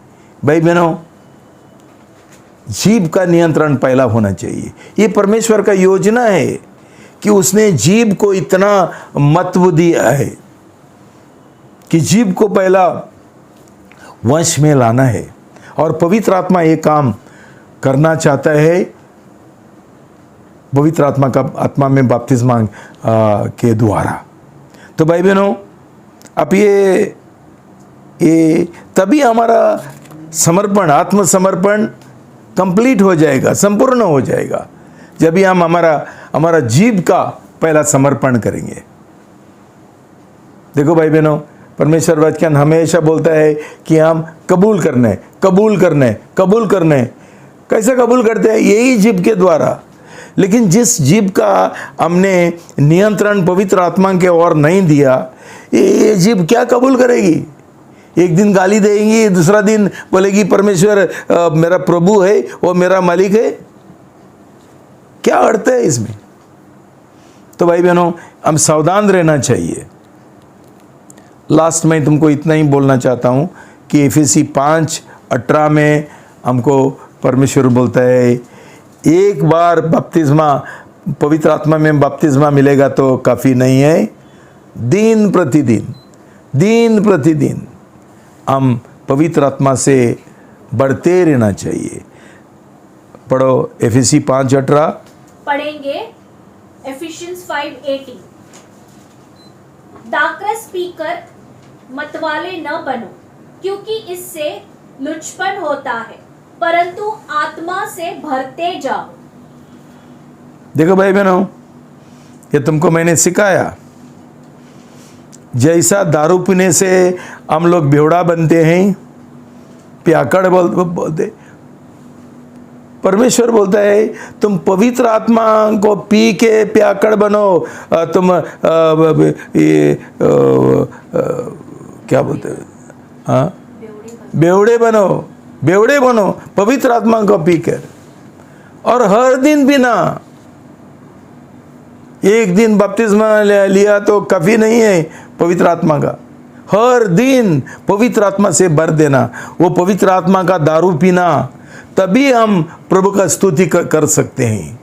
आज आपने देखा हमको आराधना का समय प्रभु का धन्यवाद और स्तुति और आराधना करने के लिए दंडवत हमको इतना कठिन लगता है। क्यों हमारे पास अंदर एनॉइंटिंग नहीं है, अभिषेक नहीं है, पवित्र आत्मा से भरा नहीं है हम लोग। प्रभु का वचन बोलता है पवित्र आत्मा का दारू पीने के बाद हमारा पूरा स्तुति बाहर आ जाएगी, ना तो कुछ आता ही नहीं, सब सूखा है। थोड़ा कुछ दे दो ना दारू, हम चालू करेंगे। पवित्र आत्मा हमारा दारू है, वो पियो, वो मत पियो बोलते। भाई बहनों, लास्ट मैं एक ही बोलना चाहता हूँ कि ये पवित्र आत्मा का बपतिस्मा मिलने से सही रीति से बहुत लोगों को एक आत्मिक घमंडी आ सकता है। क्यों? परमेश्वर का हमको बहुत सारा दान मिलता है पवित्र आत्मा का दान के बाद, वो बपतिस्मा के बाद बहुत मिल सकता है, और पवित्र आत्मा हमारे द्वारा काम कर सकता है।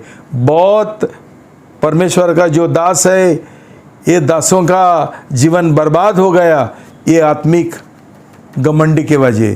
क्यों? ये लोग इतना लोगों का चंगाई करते थे, इतना चिन्ह चमत्कार करते थे, क्या प्रचार करते थे और सब कुछ करते थे, उनको घमंड आ गया। ये लोगों ने कभी स्तुति नहीं किया परमेश्वर का कि ये दान मेरा नहीं है, मुझे ऊपर से मिला परमेश्वर का महिमा के लिए और लोगों का सेवा के लिए, ये कभी सोचा नहीं। लेकिन अंदर उनको घमंड आ गया और शैतान ने उनका नाश किया। ऐसा हमारा जीवन में ना हो, मेरा चेतावनी है। सावधान रहना जरूरी है, और सही रीति से ये पवित्र आत्मा में हमको बपतिस्मा मिलने के लिए और एक अभिषेक का जीवन, हर दिन प्रतिदिन पवित्र आत्मा से भरने का जीवन हम जीने के लिए बहुत ज़रूरी है, ताकि हम आगे बढ़े आत्मिक जीवन में। हमको हर एक अगला संडे में उसके बारे में सिखाऊंगा पवित्र आत्मा क्या काम करता है हमारा अंदर। भाई बहनों, ये काम करने के लिए हमको पवित्र आत्मा का बपतिस्मा का ज़रूरी है। नहीं रहेगा तो मैं बढ़ना चाहता हूँ, पवित्र आत्मा का बिना हम कोई बढ़ नहीं सकते हैं। क्या बढ़ेंगे? कौन सा पाप के ऊपर हमको विजय मिलेगा? और खुद को पूछो, इतना सालों से ये एक पाप जो है मेरा, मुझे गुस्सा आता है, मैं गाली देता हूँ, मैं ये करता हूँ, चिढ़ जाता हूँ, ये क्यों होता है? क्यों? मेरे अंदर पवित्र आत्मा का बपतिस्मा नहीं है, मेरा नया जन्म भी नहीं हुआ और पवित्र आत्मा का बपतिस्मा नहीं मिला। कौन काम करेगा? ये पवित्रकरण का काम कौन करेगा? पवित्र आत्मा का सिवा। इसलिए उसका नाम दिया है पवित्र आत्मा, दूसरा कोई काम नहीं है उसका। पवित्र आत्मा ये पहला काम है उसका काम नहीं है क्या बोलते हैं उसको, कोई चंगाई का और चमत्कार का ये काम करने का, ये साइड बिजनेस है। लेकिन पहला काम है हमको पवित्र करने का, और पवित्र आत्मा का बपतिस्मा का बिना हम ये काम हमारा कभी होगा ही नहीं। और हम लोगों ने सिर्फ पानी का बपतिस्मा चाहिए, मुझे पानी का बपतिस्मा कभी मिलेगा? मेरा सवाल है, पवित्र आत्मा में तुमको बपतिस्मा कभी मिलेगा? सोचो, प्रार्थना करो। मेरा यही प्रार्थना है तुम्हारे लिए। प्रभु तुमको आशीर्वाद दो। प्रार्थना करेंगे। पिता परमेश्वर, हम बहुत आपको धन्यवाद देते हैं कि जैसा अपने आप का एकलौता पुत्र दे दिया हमको नया जीवन देने के लिए, वैसा ही अपने हमको पवित्र आत्मा दिया, पवित्र आत्मा उंडेला, ताकि ये नया जीवन जीने के लिए हमको शक्ति और सामर्थ्य मिले। आज पिता परमेश्वर, हमारा जीवन इतना बेकार है, इतना कमज़ोर है, हर दिन पाप में गिर जाते हैं, हम समझता ही नहीं है। हम एक नामदारी मसीह बन गए हैं, रीत रिवाज का मसीह बन गए हैं,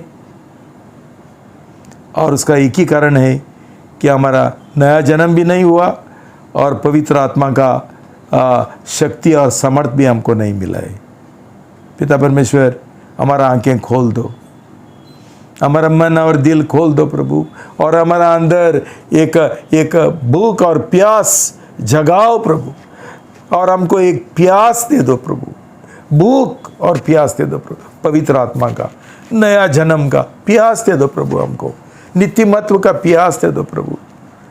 आपने बोला कि प्यास का बिना हमको नीतिमत्व का आशीष नहीं मिल सकते। धन्य है जो लोग भूख और प्यास करता है नीतिमत्व का, उनको तसल्ली मिलेगा, उनको प्रभु उनका ये प्यास पूरा करेगा। प्रभु हमारे ऊपर दया करो प्रभु, ये कलीसिया के ऊपर दया करो प्रभु। प्रभु जो लोग बहक गया उनका प्रभु आंखें खोल दो प्रभु कि ये सही मसीह नहीं है। जो लोग दूसरा कलीसिया में गया उनको भी प्रभु सही पश्चाताप के द्वारा वापस लेके आओ, ताकि उनके ऊपर श्राप ना आए और उनका नाश ना हो प्रभु। सही मसीह बनने के लिए उनको फिर एक बार आप KOGC से जुड़ाओ प्रभु। फिर एक बार मैं ये प्रार्थना है ताकि ये कलीसिया आपका जो योजना के अनुसार आपने ये बनाया है वो कलीसिया एक सचमुच आपका एक आत्मिक परिवार हो और आपका दुल्हन होने के लिए हम तैयारी करें। ये प्रभु आपका दर्शन है, ये आपका दिल है, ये हमारा पूरा करो प्रभु आपका अनुग्रह से विश्वास के द्वारा। ये प्रार्थना मैं प्रभु यीशु का नाम से करता हूँ, आमेन। शालोम। प्यारे भाई बहनों, जैसे आज हमने संदेश सुना, ज़रूर हमारा जीवन में खुद का शक्ति से कोशिश करते करते खुद का शक्ति से हर एक मसीह जीवन जी के सबको कंटाला आया रहेगा और एक ज़रूर आपके अंदर एक प्यास जागा होगा कि सच में मुझे पवित्र आत्मा का शक्ति का ज़रूरत है। और ये भी आपको एहसास हुआ रहेगा कि क्यों अब तक मुझे पवित्र आत्मा का सामर्थ और शक्ति और बपतिस्मा क्यों नहीं मिला। इसलिए कि अभी तक हमने हमारा जो पानी बपतिस्मा है वो सही रीति से नहीं लिया, और जो 5 कदम है हमारा मुलाकात, उसमें हमारा जो विश्वास का करार का जीवन वो भी नहीं है। प्यारे भाई बहनों, आज हमको फिर एक बार मौका मिला है कि आज हम वो करार यीशु मसीह के साथ सही रीति से दोहराए कि तू ही मेरा मालिक है, तू ही मेरा सब कुछ है। नहीं तो प्यारे भाई बहन, हम खुद का शक्ति से जीते हम थक जाएंगे। हम ये 5 कदम में भी कहाँ चूक गए। हम सक्रिय नहीं है। मिलेगा तो मिलेगा, पवित्र आत्मा नहीं मिलेगा तो जाने दो, छोड़ दो। इसलिए हमारा प्यास भी बुझा हुआ है और इसलिए हम नया जन्म का भी लापरवाही करते कि जाने दो, ऐसे ही जिएंगे, सिर्फ संडे आएंगे। आज ये ख़त्म करेंगे। हमने देखा है कि इसका अंत, शैतान हमको इसलिए बहकाता कि अंत में हमारा नाश होना चाहते। तो प्यारे भाई बहन नहीं, तो प्यारे भाई बहनों, आज हम ये हृदय का तमन्ना के साथ ये आराधना का गीत गाएंगे। नाश नहीं होना है, नया जन्म पाते हुए प्रभु तेरा सामर्थ से भरना है। ये हृदय के साथ हम ये आराधना का गीत गाएंगे।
आइए हम सब मिलकर यही प्रार्थना करेंगे कि पिता परमेश्वर हमारे अंदर वो प्यास जगाओ। हमारा प्यास बुझ गया कभी का, आत्मिक लालसा बुझ गया, आत्मिक चीज़ों का, आत्मिक बातों का प्यास बुझ गया, आपके प्रति आपके प्रेम के लिए प्यास बुझ गया, आपको मेरे जीवन का मालिक सब बुझ गया। प्रभु मेरे अंदर अभी सिर्फ एक ही प्यास उमड़ता है संसार का, वो मैं आज खाली करती हूँ, उंडेल देता हूँ, मिटाता हूँ। प्रभु आज मेरे अंदर पवित्र आत्मा तेरा आत्मिक बातों का प्यास, नया जन्म का प्यास मेरे अंदर जगा, ताकि हमको पवित्र आत्मा से भी परमेश्वर हमको भरे। हम सब मिलकर प्रार्थना करेंगे। हालेलुया यीशु राजा, मैं बहुत धन्यवाद देती हूँ, मैं धन्यवाद देती हूँ इस वक्त प्रभु, इस संदेश के लिए, सच्चाई के लिए बहुत धन्यवाद। वाकई में प्रभु हमको पवित्र आत्मा का शक्ति का कितना ज़रूरत है प्रभु।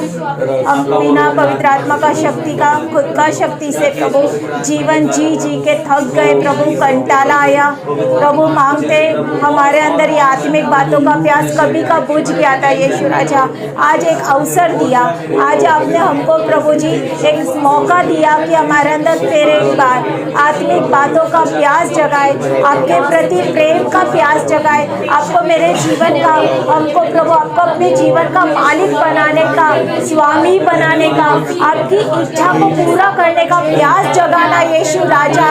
इस वक्त पवित्र आत्मा और एक जीवन में कार्य करना कि सच में यीशु राजा हम प्रभु खुद का शक्ति से ना जिए यीशु राजा, एक हार का जीवन ना जिए यीशु राजा, हमारे अंदर नया जन्म पाने का प्यास जगाना यीशु राजा। आप ही ऐसा करेंगे सच में। आप काम पर लगे, इच्छा और काम दोनों करने के लिए प्रभु आप काम पे लगे, और आज हमारा जीवन में आप ऐसा करते हो, एक एक का जीवन में आप करते हो। मैं बहुत धन्यवाद देती हूँ। हम पर दया करना, हम पर अनुग्रह कर, हमारा सुधी ले यीशु राजा। हम नाश हुए जाते प्रभु, हमारा प्यास बुझ गया यीशु राजा, हम पर दया कर, हमारे अंदर वो प्यास जगा यीशु राजा।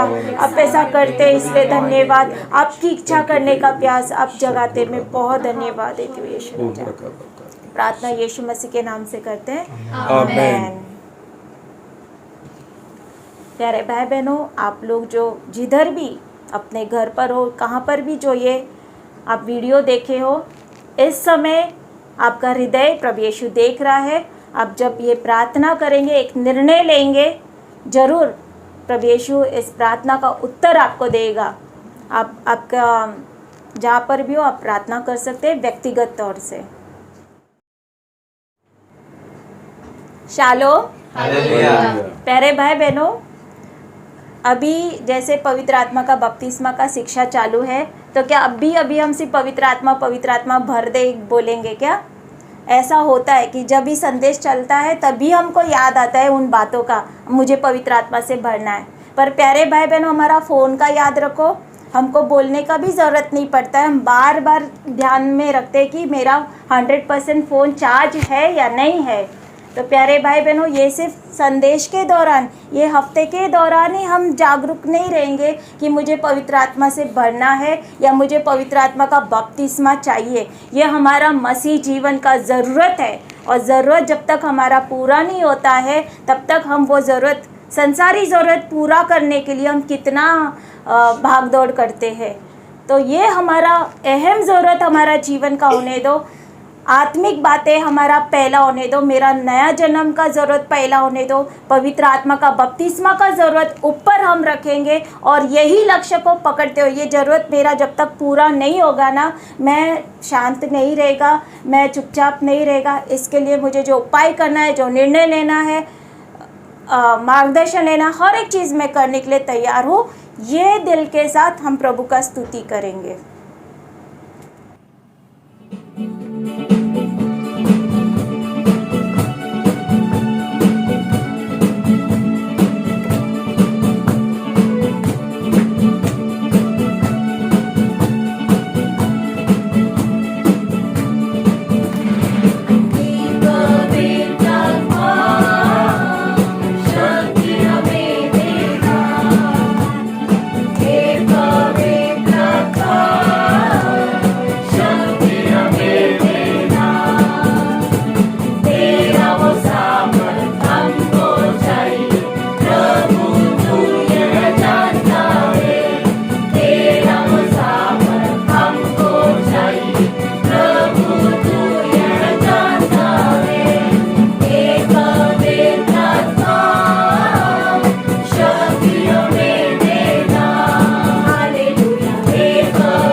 शालोम। हालेलुया। आइए हम सब मिलकर प्रभु को बहुत धन्यवाद देंगे आज का आशीषित समय के लिए, आशीषित दिन के लिए। जैसा मैंने शुरुआत में बोला था, प्रभु यीशु हमारा बीच में पवित्र आत्मा आते हैं। हम कोई खाली नहीं गया, किसी को प्रोत्साहन प्रभु ने दिया, किसी को चेतावनी दिया, डांटा, हर एक चीज़ पवित्र आत्मा जैसा जिसको हमसे बात किया वो हमारा हृदय में पकड़ के यहाँ से हम जाएंगे और उसे छोड़ेंगे नहीं। हम प्रभु को धन्यवाद देंगे कि प्रभु ने अपना खजाना खोला है हमारे लिए। हम प्रभु को हर एक बातों के लिए, वचन के लिए हम प्रभु को बहुत धन्यवाद देंगे। और जो काम प्रभु ने हमारा जीवन में आज शुरू किया, इच्छा डाला, प्रभु काम पर लगा, इस बात के लिए भी बहुत धन्यवाद कि कार्य में भी लगाने के लिए प्रभु हमको अनुग्रह देगा। प्रभु को धन्यवाद देंगे। पिता परमेश्वर, हम आपको बहुत धन्यवाद देते हैं। मैं सच में बहुत धन्यवाद देती हूँ आज का आशीर्वाद के लिए। प्रभु आप हमारा बीच में आकर आपने हमको आशीष दिया। प्रभु मैं बहुत धन्यवाद देती हूँ। प्रभु आपने मुझसे बात किया लॉर्ड, मैं धन्यवाद देती हूँ। हमारे हृदय को छुआ, मैं बहुत धन्यवाद देती हूँ। मैं धन्यवाद देती हूँ। पवित्र आत्मा हर एक का जीवन में कार्य किया, वो इच्छा डाला, हमारी इच्छा को जगाया, हमारे अंदर बुझा हुआ प्यास को जगाया। मैं बहुत धन्यवाद देती हूँ। आपने मुझे प्रभु हम सबको आपकी ओर खींचा, मैं बहुत धन्यवाद देती हूँ। और जो आपने हमसे बात किया वाकई में वो पकड़ कर प्रभु लेने के लिए और उसके अनुसार जीने के लिए वो अनुग्रह आप हमको देते हैं। मैं बहुत धन्यवाद देती हूँ यीशु राजा। आज का संदेश सच में किसी का भी जीवन में व्यर्थ नहीं जाएगा। मैं बहुत धन्यवाद देती हूँ कि आप हर एक का जीवन में काम पर लगाए, हर एक का उद्धार करने के लिए, हर एक का नया जन्म करने के लिए और हर एक को पवित्र आत्मा का सामर्थ से भरने के लिए आप काम पर लगे। मैं आपको बहुत धन्यवाद देती हूँ। मैं धन्यवाद देती हूँ लॉर्ड गॉड। धन्यवाद यीशु राजा। Thank you, praise your name. हर एक आशीष के लिए प्रभु प्रार्थना यीशु मसीह के नाम से करते हैं, आमीन।